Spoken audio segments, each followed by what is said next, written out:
Air India flight 855 Mumbai से Dubai की ओर एक सामान्य उड़ान पर है। जैसे ही विमान ऊंचाई पर चढ़ता है, अचानक एक झटका महसूस होता है।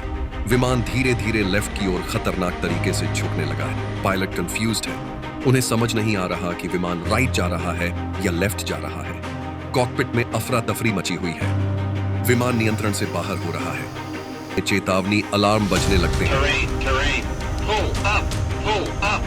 पायलट्स के पास समय कम है। हर पल कीमती है।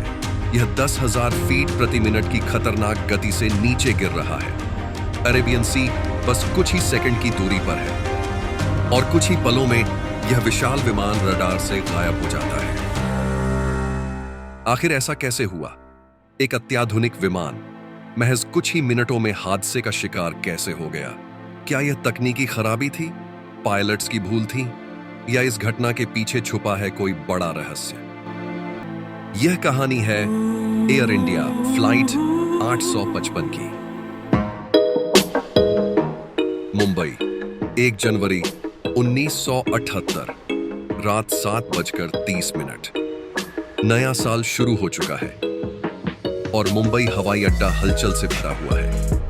एयर इंडिया की फ्लाइट 855 दुबई के लिए उड़ान भरने की तैयारी में है।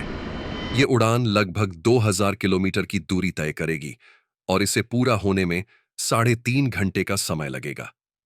टेक ऑफ के बाद विमान को निर्धारित रूट के अनुसार एक राइट की ओर मुड़ना है और फिर दुबई की दिशा में सीधा उड़ान भरनी है। लेकिन यह साधारण सा मोड़ इस रात का सबसे खतरनाक पल साबित होगा। विमान में 190 यात्री और 23 क्रू सदस्य सवार हैं। इनमें मुख्य रूप से भारतीय पर्यटक हैं, कुछ छुट्टियों पर जा रहे परिवार, कुछ व्यापारिक यात्री जो नए अवसरों की तलाश में हैं। दुबई, जो अपने भव्य आकर्षण, शॉपिंग और नाइट लाइफ के लिए प्रसिद्ध है, इन सब की मंजिल है। इस यात्रा के लिए बोइंग 747 इस विमान का उपयोग किया जा रहा है। यह उस समय का सबसे आधुनिक, विशाल और शक्तिशाली विमान था। इसी वजह से इसे सम्राट अशोक का नाम दिया गया था और 1971 में इसे एयर इंडिया के बेड़े में शामिल किया गया था।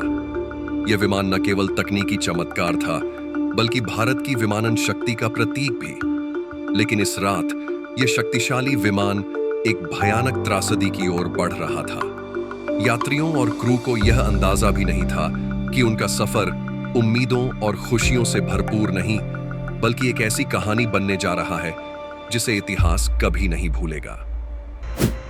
आइए क्रू सदस्यों के बारे में जानें, क्योंकि वे इस कहानी में महत्वपूर्ण भूमिका निभाने वाले हैं।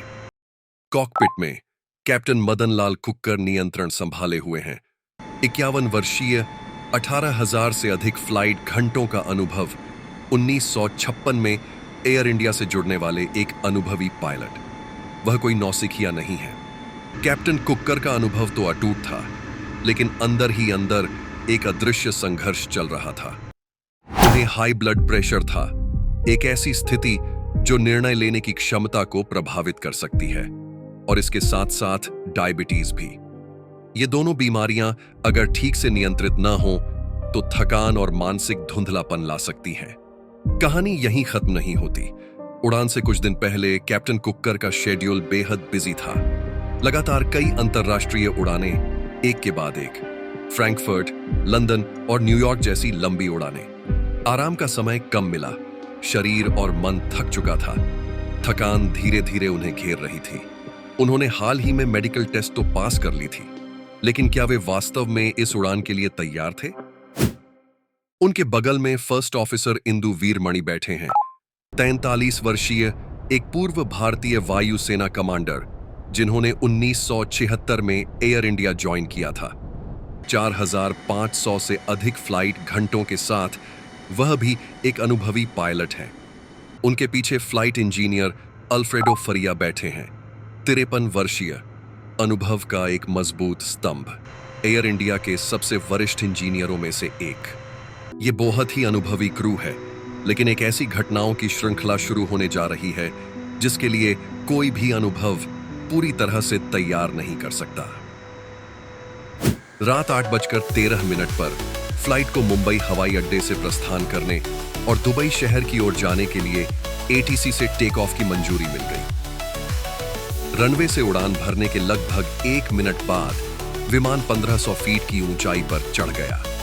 इस ऊंचाई पर पहुंचते ही मुंबई के समुद्री तटरेखा को पार करते हुए कैप्टन मदन लाल कुक्कर ने विमान को निर्धारित रूट के अनुसार राइट की ओर मोड़ने की प्रक्रिया शुरू की।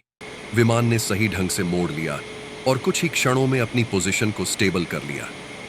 यह लग रहा था कि सब कुछ सामान्य है, लेकिन इस सामान्यता के पीछे एक अदृश्य चुनौती धीरे धीरे आकार ले रही थी। इस समय मौसम आमतौर पर सामान्य होता है, लेकिन समुद्र के ऊपर अंधेरा होने के कारण पायलट दिशा निर्धारित करने के लिए बाहर नहीं देख पाते और उन्हें विमान की पोजीशन जानने के लिए पूरी तरह से विमान के कंप्यूटर सिस्टम पर निर्भर रहना पड़ता है। यही वह स्थिति थी जहां पायलट को अपने अनुभव और कॉकपिट में मौजूद यंत्रों पर पूरी तरह निर्भर रहना होता है। इनमें से सबसे अहम है एटीट्यूड इंडिकेटर, वह यंत्र जो पायलट को विमान की पोजीशन के बारे में सटीक जानकारी देता है। कहानी में आगे बढ़ने से पहले हम जानेंगे कि एटीट्यूड इंडिकेटर क्या होता है, क्योंकि यह हमारी कहानी में आगे चलकर एक महत्वपूर्ण भूमिका निभाने वाला है। ये एक अनोखा यंत्र है। इसकी स्क्रीन पर ब्लू हिस्सा आकाश को दर्शाता है, जबकि ब्राउन हिस्सा जमीन की ओर इशारा करता है। यह छोटा सा स्क्वायर विमान की नाक की स्थिति को दर्शाता है। जब विमान सीधा होता है तो यह स्क्वायर इंडिकेटर बीच में स्थिर रहता है। अगर विमान ऊपर की ओर जाता है तो यह स्क्वायर ब्लू की ओर ऊपर बढ़ता है, जिससे संकेत मिलता है कि विमान की नाक आकाश की दिशा में उठ रही है। यहां जो नंबर दिखाई देता है वह यह बताता है कि विमान की नाक कितने डिग्री ऊपर या नीचे की ओर झुकी हुई है। जब विमान नीचे की ओर जाता है तो यह स्क्वायर भूरे रंग की ओर नीचे खिसकता है, जो पायलट को संकेत देता है कि विमान की नाक जमीन की ओर झुकी हुई है। जब विमान राइट की ओर टर्न लेता है तो ये पिंक लाइंस राइट की तरफ झुकती है। यहां पर ये छोटी लाइंस कितनी डिग्री से विमान झुका हुआ है वो दिखाता है, और जब विमान लेफ्ट की ओर मुड़ता है तब ये लाइन लेफ्ट की ओर झुकती है। रात के समय या खराब मौसम में जब बाहरी दुनिया का कोई संकेत साफ नहीं दिखता, तब यह यंत्र पायलट के लिए एक जीवन रेखा की तरह काम करता है।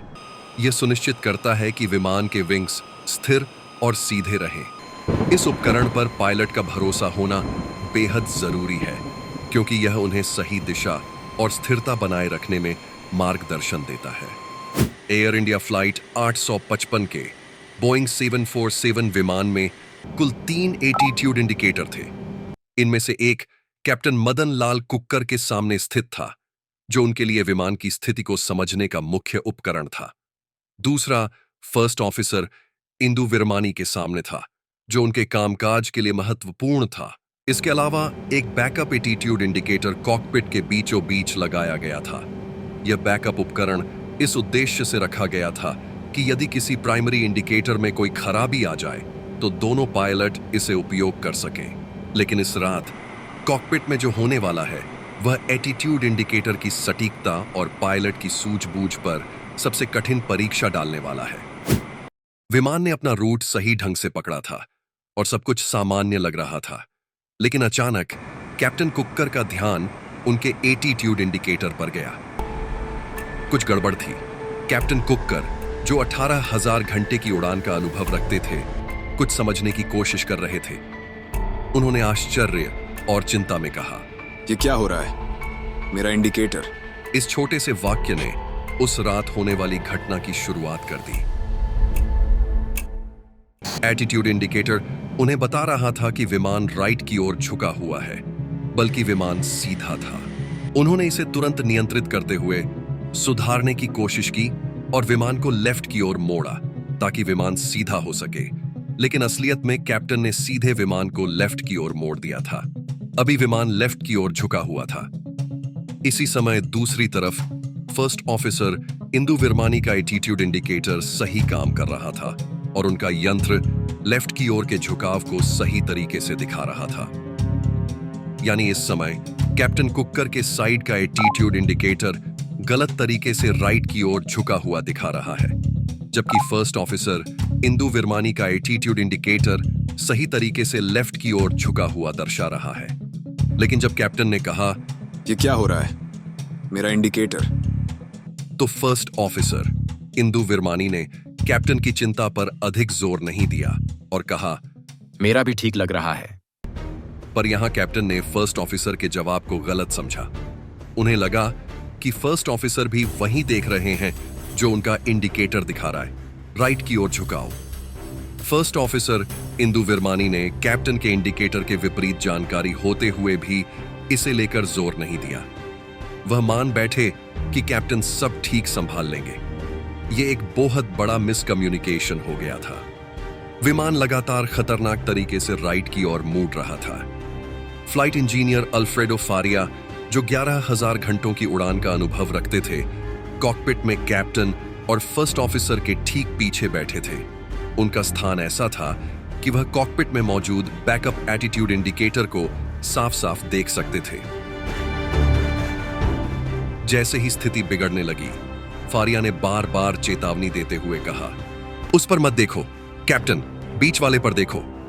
वह यह बताने की कोशिश कर रहे थे कि कैप्टन जिस प्राइमरी एटीट्यूड इंडिकेटर पर भरोसा कर रहे थे, वह गलत जानकारी दे रहा था। लेकिन कैप्टन कुकर अपनी मानसिक और शारीरिक स्थिति के कारण इस चेतावनी को समझ नहीं सके।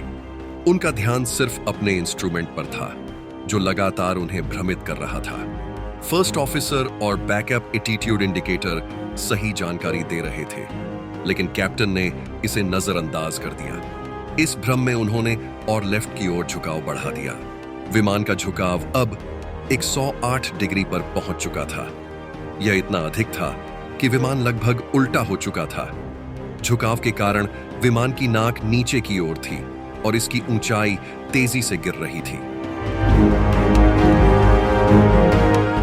फर्स्ट ऑफिसर और फ्लाइट इंजीनियर स्थिति को संभालने की भरसक कोशिश कर रहे थे, लेकिन विमान नियंत्रण से बाहर हो चुका था।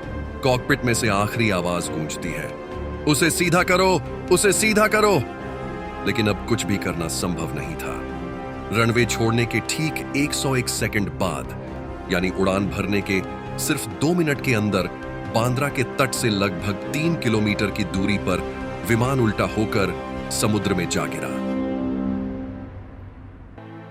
कुल 213 जिंदगियां, जिसमें 190 यात्री और 23 क्रू सदस्य शामिल थे, समुद्र के सन्नाटे में खो गईं।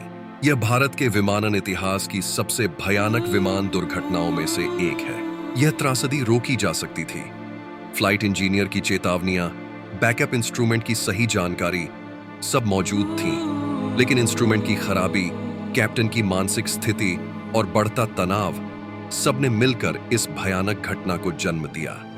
यह न केवल तकनीकी विफलता थी, बल्कि एक दुखद मानवीय भूल भी थी।